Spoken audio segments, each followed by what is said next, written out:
Méditerranée, si loin et si vif dans l'imagination.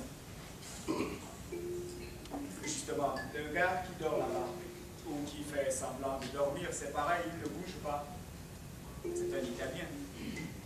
Il nous vient de ce pays, l'Italie, qui plonge sa jambe dans la mer Méditerranée. Inconfortable, tout au fond, comme le pied de l'ancêtre dans une vieille chaussette, humectée par l'usage et au parfum douteux. Le dormeur donc que voici, celui dont je vous parlais en effet auparavant, est imprégné des mythes qu'a vu naître la vieille chaussette de mer.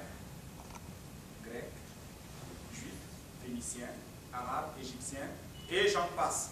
Mythes qui parfois se rencontrent, parfois non. Et c'est justement quand ils ne se rencontrent normalement pas que, encore lui, le dormeur, que je vous expliquais tout à l'heure, s'amuse à les faire rencontrer. Et là, ça devient intéressant. Par exemple, le mythe juif de la pomme d'Adam et Ève a fait le tour du monde et... Ce n'est pas une pomme. C'est une pomme. Demande-le à qui tu veux. Demandons-lui. C'est lui le Méditerranéen. Il dort. Pas de problème. Celui qui dort, sauf s'il est mort, se réveille à son sort. Suis-moi.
Caressé par la mer, embrassé par le soleil, qu'enfin il trouva le stratagème pour les aborder.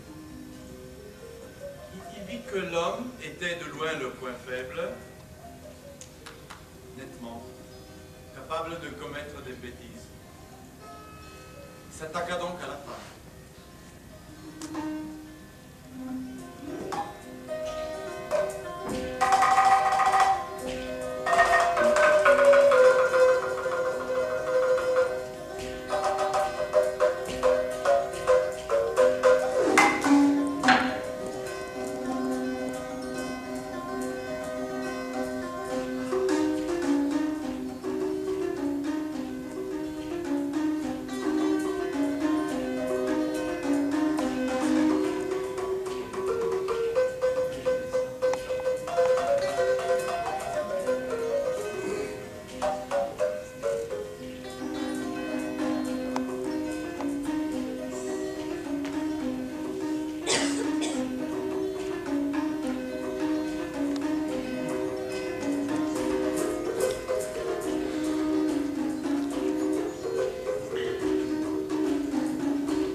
la femme et l'homme. Ils sont là tous les deux. Il fait frais sur l'île à la petite brise du soir. Le soleil se couche alors que, non loin de là, la mer bavarde avec son perpétuel va-et-vient de vagues. Adam se tient debout, caressant de sa grosse main le tronc d'un arbre de fille. Adam, un homme extrêmement poilu, à la peau brune, court et bien baraqué. Si le système décimal avait déjà été inventé, on pourrait dire qu'il atteignait aisément 1,90 m, mais les mètres et les centimètres, ne parlons pas des kilomètres, n'ayant pas encore fait leur apparition sur Terre, nous devons nous borner à dire qu'il s'agissait d'un colosse musclé, avec des longs cheveux noirs qui coulaient jusqu'à la moitié de son dos carré, une barbe noire, elle aussi, crépue et broussailleuse, peut-être même habitée, étant donné l'absence à l'époque de méthodes antiparasitaires. De ses petits yeux, entre parenthèses la seule chose petite qu'il avait, il observe sa compagne. Elle, beaucoup moins poilue que lui, sauf dans les endroits canoniques, mais d'un teint beaucoup plus foncé, d'un noir presque d'ébène. Assise par terre, elle joue gentiment avec sa chevelure.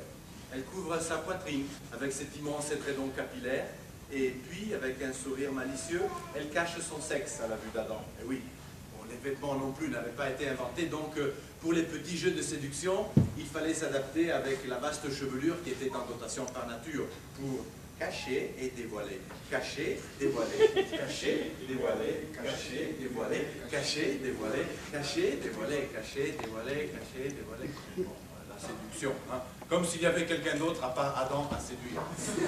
Bon. Mais l'homme aux beaux muscles, ce soir-là, n'était pas de l'humeur pour les petits jeux qui préludaient à la seule activité intéressante depuis leur création. Je m'en vais un peu voir la mer. Et il s'en va. Ève pensa brièvement que si la poésie avait déjà été inventée, Adam aurait bien pu lui en dédier une, en s'inspirant romantiquement de la mer. Mais la poésie non plus n'avait pas été inventée. Donc Ève se proposa tout banalement de recommencer le jeu de cacher et dévoiler lorsque son homme serait de retour. Soudain, elle aperçut, dans le contre-jour du soleil qui plongeait dans la Méditerranée, deux silhouettes qui s'avançaient vers elle. L'une était maigre, à la croupe haute, un peu bossue, avec des poils hirsutes qui couraient tout le long de son corps, étant donné qu'il ne faisait que trémousser sous le souffle du vent. Et l'autre, plus petite, au pas maladroit, était un peu plus en chair et suivait la première silhouette.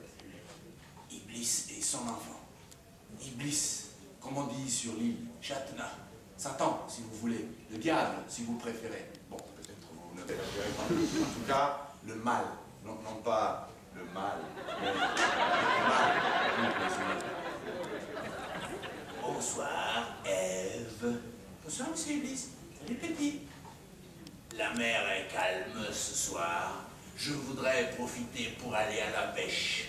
Mais voilà que l'air est très frais et je ne peux amener mon enfant. Je me demandais si je ne pouvais pas te le confier pour ce soir. Oui, tout à fait, ça me ferait plaisir. Très bien, Ève. Je reviendrai demain matin chercher mon enfant. Veille à ce qu'il ne lui arrive rien de mal. Certainement, oui. Voilà, à demain. Et il s'en va. Ah, Ève, je te garderai du poisson.